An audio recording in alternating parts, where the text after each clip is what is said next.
Hello, welcome to the Mediocre Takes podcast, the podcast where we share our mediocre takes on the shows and movies we watch. I'm Marco, and here's my co-host Mel. Mel, what's your take for the day? I totally forgot we were recording for a second. There is a difference between when someone calls themselves a gremlin versus calling themselves a goblin.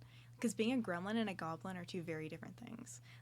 Because you can enter goblin mode and not be a goblin, and there are just different qualifications for each. And I really feel like we should really standardize this. I feel like this is a conversation I have no weight in. Because you're not a gremlin or a goblin. What qualifies as each? A gremlin is you know how they turn when they eat after midnight or get wet? There are terms and conditions. I would say I'm more of a gremlin because I only become a weird thing after certain things happen. And when you're a goblin, you're just a goblin. You're always like that. Yeah, you're always in that mode. Yes. Okay, I think I get it. And I would say you're more like a malnourished raccoon. I have been told I look like a mouse before, or was that a rat? I don't know. I've also been told, okay, this one's racist, but I've also been told I've looked like a monkey. Anyways, today we're talking... Okay, what an interesting transition. I was about to say that I just love the transition. Something about our transitions always are bad, I guess. Anyways, today we're talking about a graphic novel. We're doing another Mediocre monthly episode, and today we're talking about Nimona. For those of you who listen to our podcast, the Nimona movie review will be out first before the graphic novel review, I think. No? Other way around. Oh, so the graphic novel will come out first? But yeah, we're going to be talking about both the movie, which is going to be its own episode on the podcast. Today we're doing the graphic novel of Nimona. So Nimona follows Ballister trying to prove that the government is corrupt or something when Nimona shows up asking to be his sidekick. The two team up and the story ends up with Nimona and Ballister being captured and Nimona going on a rampage while escaping. Ballister tries to stop Nimona while on this rampage, but it seems like Nimona dies in the end, only for it to be revealed that she's actually alive. The story ends with Ballister reminiscing of his time with Nimona and basically saying, I hope that the next time I see her, she sees me as a friend. So the first thing I want to mention about the graphic novel is the queer romantic subtext. When I first read this, I think I was in high school or something, and can I just say I never realized that Ballister and Goldenloin were supposed to be romantically involved until I watched the movie? Honestly, isn't surprising in my eyes because according to myself, I'm really bad at reading queer subtext and just romantic subtext in general. I am notoriously bad at that shit. Anyways, I was reading it I think yesterday or something, or a few days ago, and I'm wondering how I never noticed the subtext before because the director literally says, I know the nature of your relationship to Goldenloin. She really out here saying, I'm judging you queers, and I'm honestly judging these queers too. I hate the relationship between Ballister and Goldenloin. Yeah, I'm not a fan of the relationship. I think it's because of how jealous Goldenloin acts towards Ballister, and he only says he's sorry to Ballister about making him lose his arm a long time after the moment has passed. You really should have said sorry right away, and something about that really bothers me, and I don't like how Ballister is decides to still be romantically involved with him despite that. Have better taste, I guess, is what I'm trying to say. I honestly don't know how Ballister has it in him to forgive him after you lost your arm because of him, and he didn't even say sorry until that moment. I know that as queer people we should be supporting queers, but some of y'all need to prove you're worthy of support, honestly. Okay, so I originally wrote this before I watched the movie. So I originally actually liked the movie a lot more than the comic.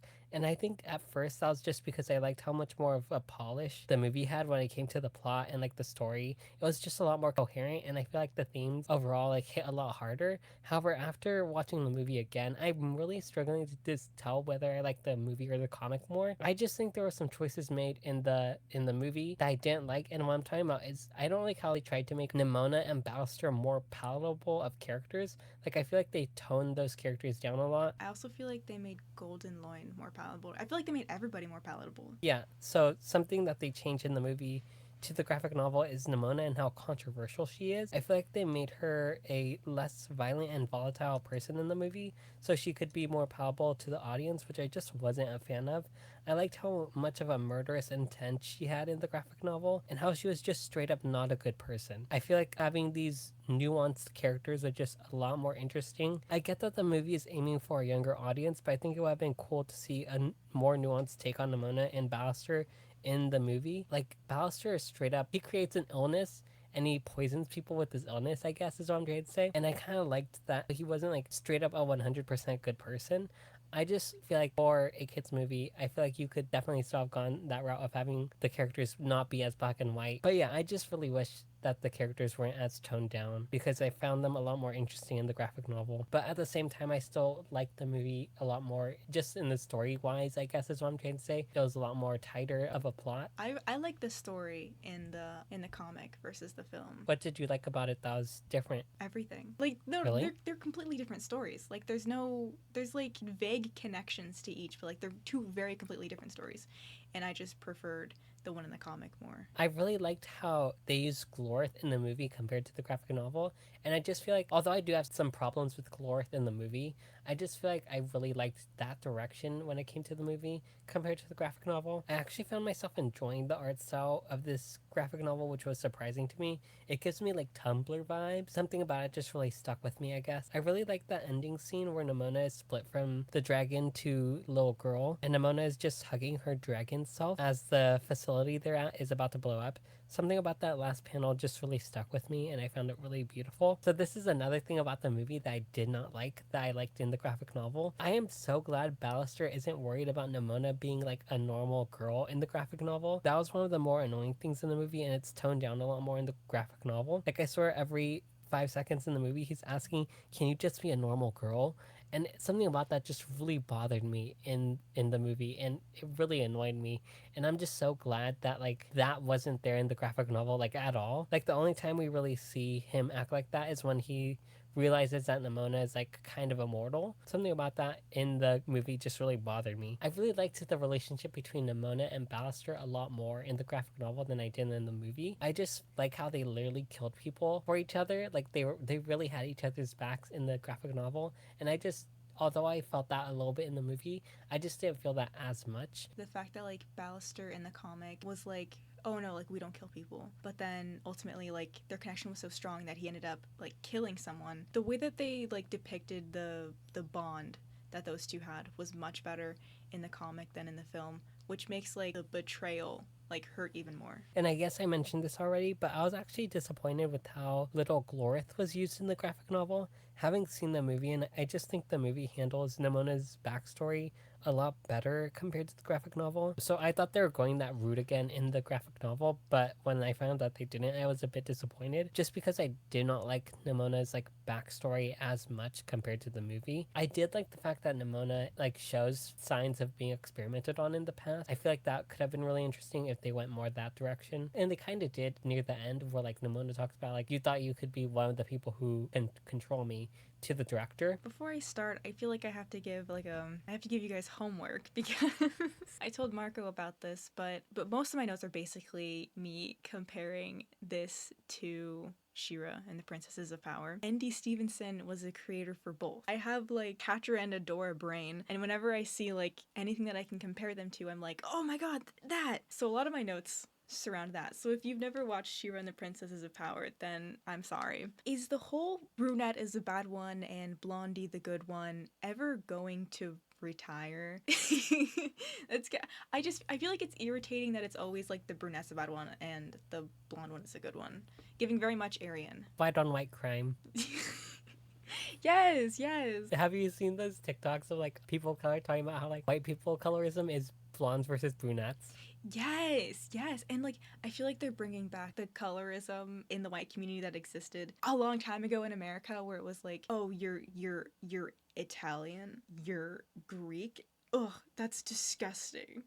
Like it was that kind of shit. Like you're Irish. Ugh. Like they're all white, but it's like you're from this country. Ugh. Yeah, it's very weird. I don't understand it. I don't get it. My first impression of Golden Loin was that he was annoying and needed to be put down. And I also find it interesting that the love interests are friends to enemies, good side versus bad side, blonde versus brunette. It feels very familiar. I'm not sure why. N.D. Stevenson. Worlds like this are so interesting to me. Ones that are a hybrid of old and new eras. There are castles and swords, but there's also like big, like giant screens and refrigerators and takeout. I was kinda on the fence about Nimona up until she painted a rat pink to trick Golden Loin. Something about that was just like so funny to me, where I was like, okay, no, yeah, I do love her. Guards are kind of the cops of this time, right? So why does it matter if Nimona kills them? I understand character growth. Why can't it be that like, you know, guards are free reign, but the citizens are off limits. Like that scene in the film where Nimona saves this child from getting hurt. I would rather a scene like that happen than Blackheart be like, no, don't kill the guards. Ballister used to be one of them, so I know, but it's like I know, gross. that's what I'm saying. Yeah. In the comic, was it ever shown that like they were cruel to him? No, I don't think so. Oh. I don't think so. So that makes him even more questionable, to be honest. Like, Ballister, come on, get your priorities straight. Honestly. You like Golden Loin of all people? Anyways. Ew. It's okay. Some people are mentally ill. Page 94 of the comic. Goldenloin tells Blackheart to get rid of Nimona and things can go back to normal. Blackheart declines. Season 1, Episode 4 of She-Ra and the Princesses of Power, created by Andy Stevenson. Adora and Catra meet after Adora joins the rebellion. Catra tells her to stop playing around and come back. Adora declines. Interesting how that works. The argument between Blackheart and Goldenloin continues, with Goldenloin being a bitch baby. Oh no, sorry, this fell. What fell? I can't see you. Oh, sorry. It was my mech, my Gundam. Goldenloin was being a bitch baby and blames Blackheart. Blackheart verbally defends himself and then punches him. Season 3, Episode 4 of She-Ra and the Princesses of Power, created by Andy Stevenson. Catra blames Adora for basically everything. Adora pretty much says, no you, and then punches her. When the director is like, kill Blackheart, and Goldenloin is like, listen, I'll kill a kid, but I won't kill my gay lover. That is when it solidified in my brain, like, you are disgusting. Oh my god, wait, did I not write that down? I noticed that too. I think I wrote that down in the movie version, I'm not sure. But I thought the exact same thing. Like, why are you so okay with killing a child in exchange for Ballister's life? Yeah, not slay behavior. You know what, Mal? These queers are mentally ill. Maybe just these two. Goldenloin's team beheads the child. I know technically he wasn't the one to actually do it, but he was down to do it, obviously, from what we just previously saw. He literally told us that he'd do it. I cannot conceive of a world in which I could witness someone I have feelings for not only like blow my arm off, but then also like behead this person that I've befriended and who I kind of consider not only a friend, but maybe like family. So I really did not understand the ending. I really could not get behind it. Goldenloin says he's sorry for literally shooting Blackheart's arm off. Blackheart makes a comment about how Goldenloin never apologized for that. Season 5, Episode 3 of She-Ra and the Princesses of Power, created by Andy Stevenson. We get a flashback of Adora consoling Catra after she got into a fight with Lonnie. Adora tells her to say sorry, and Catra says she'll never say sorry. Back to present day, Catra sacrifices herself to save one of Adora's allies. With what she believes is the last moments she'll ever have with Adora, she says she's sorry for everything. I don't even need a cork board and red string for this. It's pretty obvious, Andy Stevenson. Goldenloin, completely not thinking about why Nimona became so volatile after they literally beheaded and tortured her, is so insane to me. Goldenloin wants to fight the dragon because, quote, I've never done one good thing in my life. Wait, I don't remember that. Does he say those exact same Yes, words? it was on page 208. He said, page 208, look up 208. I wrote it down.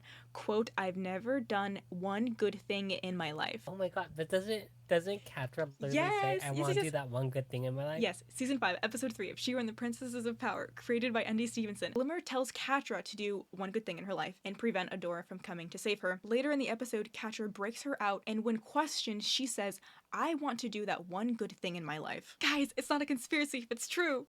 Corporate needs you to find the differences between this picture and this picture. Intel has told us there are at least 7. Okay, I already see one. Give him. Okay. They're the same picture.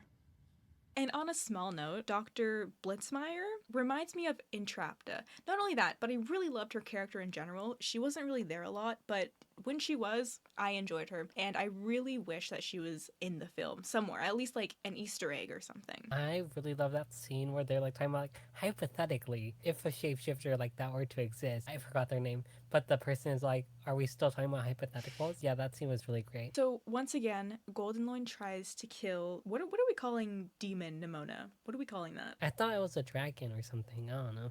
Okay, well, okay. So once again, Golden Loin tries to kill Dragon Nimona, even though the love of his life told him not to, and then she almost kills him. I wish she did kill him. You know, I personally, I think it would have been a better ending. My favorite line from this comic has to be when Nimona tells Blackheart, they called you a monster too, but in the end, you still took their side. The first thing I thought of when I read that was gay Republicans, white gay Republicans. It's giving pick me. The thing about intersectionality is it really affects how you see the world and interact with your communities. White gays will always be white before they're gay. So they'll always have that position of power, and I feel like them being a part of the community, they feel that their power is threatened, which is why they seek sanctuary and approval from the people who are in positions of power, which is like Republicans, honestly. Yeah, I 100% agree with you. No notes. You slayed with that one. Thank you. I didn't even write that down. That's just something I've been brewing in my head. Overall, I think this is a really great graphic novel. This was originally a webcomic, and I think the only thing they changed when publishing the graphic novel was the ending. I think the epilogue was a bit different. But other than that, I think it was the same. So I'm honestly glad because they took down the webcomic a really long time ago when the graphic novel first came out. So I guess we'll never know if there's any big changes. But overall, this was really great. I really loved the ending. I really loved that scene where Nimona is hugging her dragon self. Something about that really stuck with me, and I think it's just really beautiful. I really love the scene where Alistair confronts Nimona. There's this one line she says when Alistair tries to grab the sword, and she says that's a funny joke or something like that. That also really stuck with me. I just think this is a really great graphic novel about being different, rebelling against the government. It's great. Why did I start like this? I'm not a homosexual hater or anything, but I had I had a negative amount of interest in the Blackheart and Golden Loin relationship, which is a problem because it's a very important part of the story. Really, I just wanted to know more about Nimona.